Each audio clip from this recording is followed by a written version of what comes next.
Et bonjour, on est à notre 23e jour déjà, 23e plante. Aujourd'hui, on parle du moringa. C'est parti. Mes moringas sont un petit peu déplumés, comme vous pouvez le voir. Donc, on va faire avec ce qu'il y a. Je vais essayer de vous prendre une branche pour pouvoir voir à quoi ça ressemble.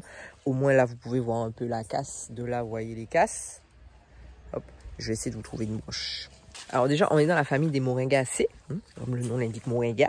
Et le nom scientifique, c'est Moringa oleifera. Voilà. Et là, on est dans le facile. Il n'y a rien de compliqué. Là, on aime les plantes comme ça. Et voilà. Regardez. J'en ai trouvé un. Je vais vous montrer une broche. On est sur une origine Inde. Voilà. On est sur le territoire des poulains. Mais donc, vous voyez, c'est un arbre. Voilà. C'est un gros arbre quand même. Qui peut monter quand même pas mal assez haut. Vous en avez un là-bas. Ici, vous voyez. Ça, c'est aussi un moringa. Il y en a un autre là-bas. Mais ils sont un petit peu déplumés parce que là, c'est le carême. Et ça fait des feuilles assez reconnaissables. Et ça fait des petites casses, enfin des grosses casses comme on voit ici. Là, vous voyez, hop, à l'intérieur, il y a les graines en fait. Voilà. Mais c'est la feuille. Alors, beaucoup de choses sont utilisables sur le moringa. On va en parler, on va essayer d'entrer un peu plus dans les détails. Voilà à quoi ressemble la feuille. Voilà, et ça a une odeur aussi assez reconnaissable où on peut se dire, ah, ça, c'est du moringa. Alors, en ce qui concerne les noms, vraiment, j'ai trouvé arbre à réfort, je crois, un truc comme ça. Et puis, c'est pas mal ça. Donc, vous savez déjà, de là où vous êtes, laissez-moi savoir comment vous l'appelez. Peut-être que vous avez un autre nom.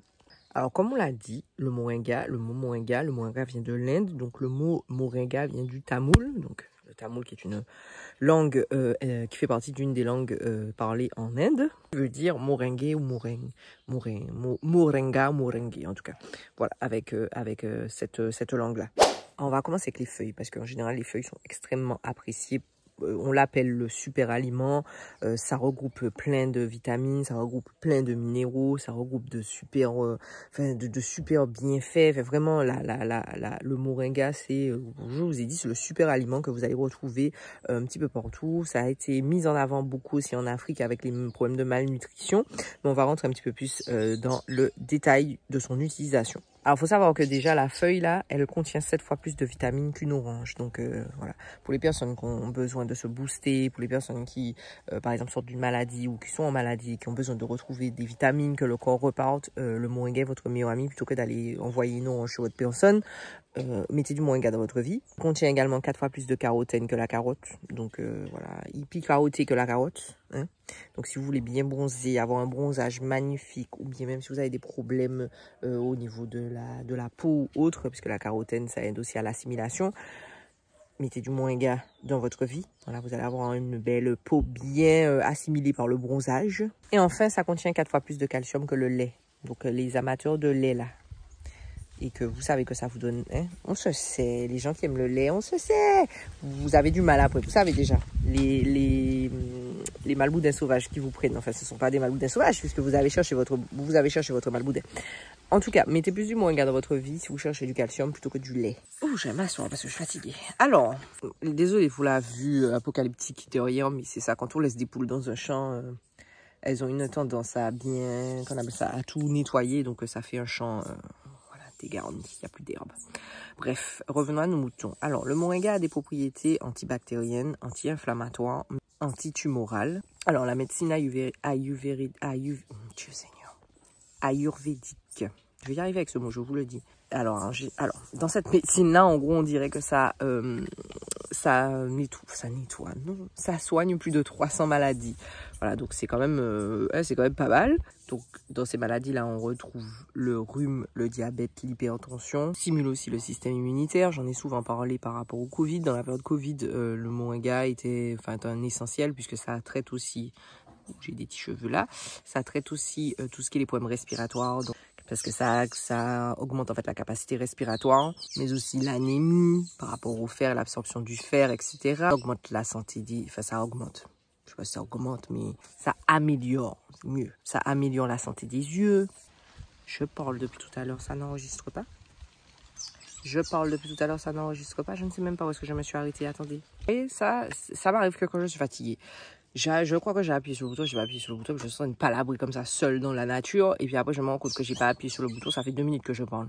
Je disais qu'en plus d'avoir un effet sur la santé des yeux, ça a aussi une action sur les hormones. Donc que ça soit par rapport à la ménopause, que ça soit par rapport aussi, par exemple, quand vous faites de l'endométriose ou bien même dans les syndromes prémenstruels, mettez du moringa dans votre vie.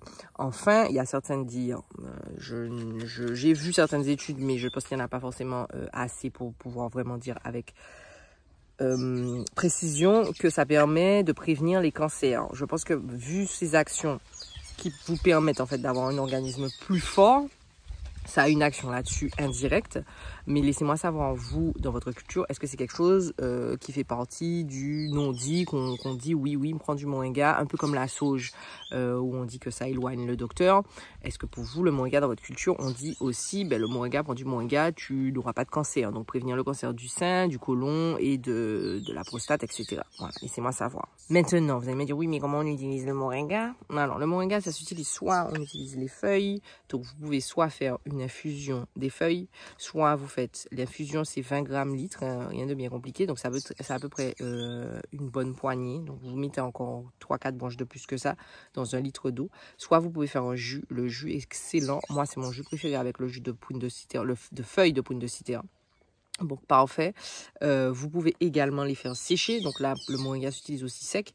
Et vous pouvez en saupoudrer ou en mettre sur vos salades, un peu comme les compléments alimentaires, vous savez, qu'on retrouve sous forme de gélules ou alors sous forme de petites poudres que vous mettez sur vos plats, en fait. Voilà, donc si vous n'avez pas la chance d'avoir un moringa à la maison, vous pouvez retrouver les moringas soit sur notre site internet, directement ici en barre de description, lesjardinini.com, soit vous allez dans une pharmacie ou une parapharmacie, vous allez retrouver des compléments alimentaires à base de moringa. Le moringa est par contre contre-indiqué, par exemple, si vous êtes à passer votre 3e trimestre. Voilà, en général, on vous dit de ne pas trop l'utiliser parce que sinon, ça va vous procurer des contractions et donc ça pourrait vous faire accoucher. Mais sinon, en soi, c'est pas forcément une plante qui a beaucoup de contre-indications comme ça de tête. Je n'en ai pas forcément le souvenir. Après, voilà. Comme je vous dis, c'est un super aliment qui est utilisé en Afrique pour essayer de contrer les problèmes de malnutrition, puisque dans une seule plante, vous retrouvez voilà, des centaines de bienfaits qu'il faudrait avoir plusieurs autres plantes, comme de la carotte, comme du lait, comme du ci, comme du ça, pour avoir les calciums, les ci, les ça. Alors que dans cette plante-là, vous avez tout. Donc, pour des problèmes de malnutrition, c'est génial parce qu'avec une seule plante, les fourmis piquent. Avec une seule plante, vous avez tout. Ensuite, c'est pas que les feuilles qui sont utilisées comme on l'a vu. Vous pouvez également utiliser les graines en fait. Donc les graines, elles sont utilisées pour purifier l'eau des bactéries surtout. Donc en général, vous mettez l'eau et vous mettez les graines à tremper dedans pour pouvoir purifier votre eau. Ça ne filtre pas. Attention, vous avez une différence entre purifier et filtrer. C'est deux choses différentes. Là, c'est vraiment de la purification et pas de la filtration. Après, ça ne va pas vous enlever 99,9% des bactéries. Vous avez toujours des petites bactéries qui, elles, voilà, sont comme les E. coli et les choses comme ça qui ont besoin d'un traitement, on va dire, plus chimique. Mais en tout cas, majoritairement, ça peut vous permettre de boire une eau si vous n'êtes pas sûr, en tout cas, s'il y avait des bactéries ou autres. Voilà. Donc, les graines aussi sont intéressantes. Maintenant, on passe dans le jardin. Alors, comme vous le voyez, dans le jardin, il n'y a pas grand-chose à dire. C'est une plante qui pousse vraiment bien en général sous nos tropiques, sous nos latitudes dans les tropiques. C'est un arbre, comme vous l'avez vu. Vous pouvez soit le reproduire grâce à des graines. Vous plantez une graine et elle va repousser. Soit, en général, bon, ceux-là ne le font pas. Mais sur d'autres plants, vous allez trouver des bébés. En fait, il va faire plein de rejetons. Vous allez pouvoir prendre les rejetons et les replanter un petit peu plus loin si vous le voulez. Mais qu'est-ce que les fourmis ont après moi aujourd'hui? Bref, en tout cas, ça se reproduit super bien, ça pousse bien. Ça prend à peu près, je vous dirais, un petit peu moins d'1 an pour avoir quand même une taille correcte. Et puis, ça pousse, ça vous donne quand même rapidement des feuilles. Vous pouvez rapidement les utiliser. Et si vous le taillez assez régulièrement, il ne montera pas trop haut. Voilà. Puis c'est un arbre qui est super intéressant. Point en vrai. Et puis les feuilles, j'ai oublié de vous dire, mais les fleurs aussi sont mangeables. Vous pouvez faire soit des beignets, soit les utiliser comme ça, les mettre dans les salades et tout. J'ai oublié de vous dire ça. Et puis ça sent super bon en plus. C'est vraiment, hein, c'est génial. La fleur sent bon, donc dans un thé, c'est vraiment agréable.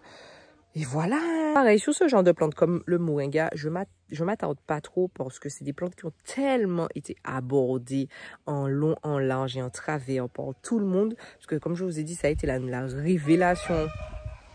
Ça a été la révélation il y a de ça quelques années en mode oui, regardez, c'est la plante miracle qui sauve les pauvres petits Africains qui meurent de faim. Voilà, comme si les Indiens et tout ne le savaient pas, comme si les Africains déjà de base ne le savaient pas. Mais bon, voilà, et maintenant, ben, c'est la plante miracle, waouh, waouh, waouh, waouh, waouh, qui traite les cancers, etc. C'est nous qui allons vous apprendre. Tais-toi! C'est nous qui allons vous apprendre comment vous soigner. Voilà. Bref, comme d'habitude, je vous mets la vidéo de hier ici. Si vous l'avez raté, laissez-moi savoir comment vous l'appelez, comment vous l'utilisez. Si vous l'utilisez, voilà. N'est-ce pas? Et puis, voilà pourquoi j'aime pas filmer de ce côté-là, parce qu'ils font trop de bruit. Un petit pouce, un petit partage, un petit commentaire. Et puis on se retrouve déjà demain pour la nouvelle vidéo. À demain.